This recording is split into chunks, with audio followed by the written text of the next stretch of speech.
Prime Minister. I'm grateful to the right honourable gentleman for his point about the rollout, and let me perhaps just update the House on what the JCVI has concluded so far. And the priority list will be residents in a care home for older adults and their carers to stop transmission. All those 80 years of age and older.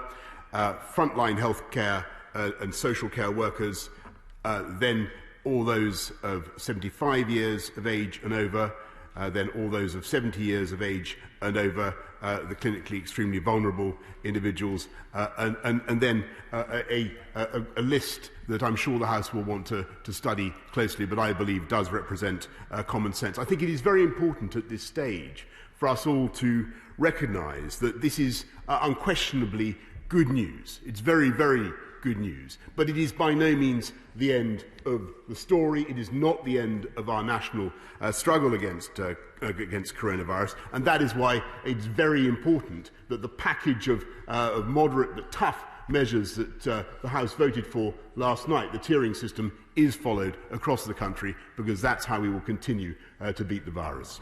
Kirsten. Thank you, Mr. Speaker. And the Prime Minister referenced the priority for the first phase, and as he said, the top two priority groups are residents in care homes for older adults and their carers, all those 80 years of age and over, and frontline health and social care workers. Now, I'm not criticising that list in the slightest, but it's obvious that that's more than 400,000 people, and the Prime Minister will understand how anxious people in those particular groups are after having sacrificed so much.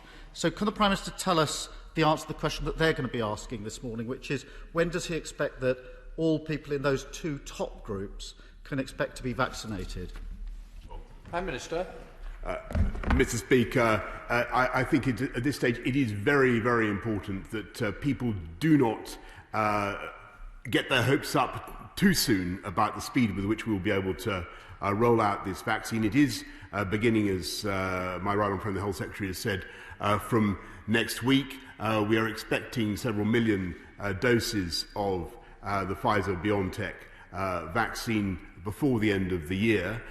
We will then be rolling it out as fast as we possibly can. But that's why I put so much emphasis, Mr. Speaker, on the continuing importance of the tiering system of mass community testing at the same time as we go forward through these tough winter months, because we will need, at the same time as we roll out the vaccine, and he's right to ask about timetables, but as we roll out the vaccine over the next few weeks, Mr. Speaker, we will need to keep that tough tiering and testing regimes in place. Good stuff. Thank you, Mr. Speaker. Can I press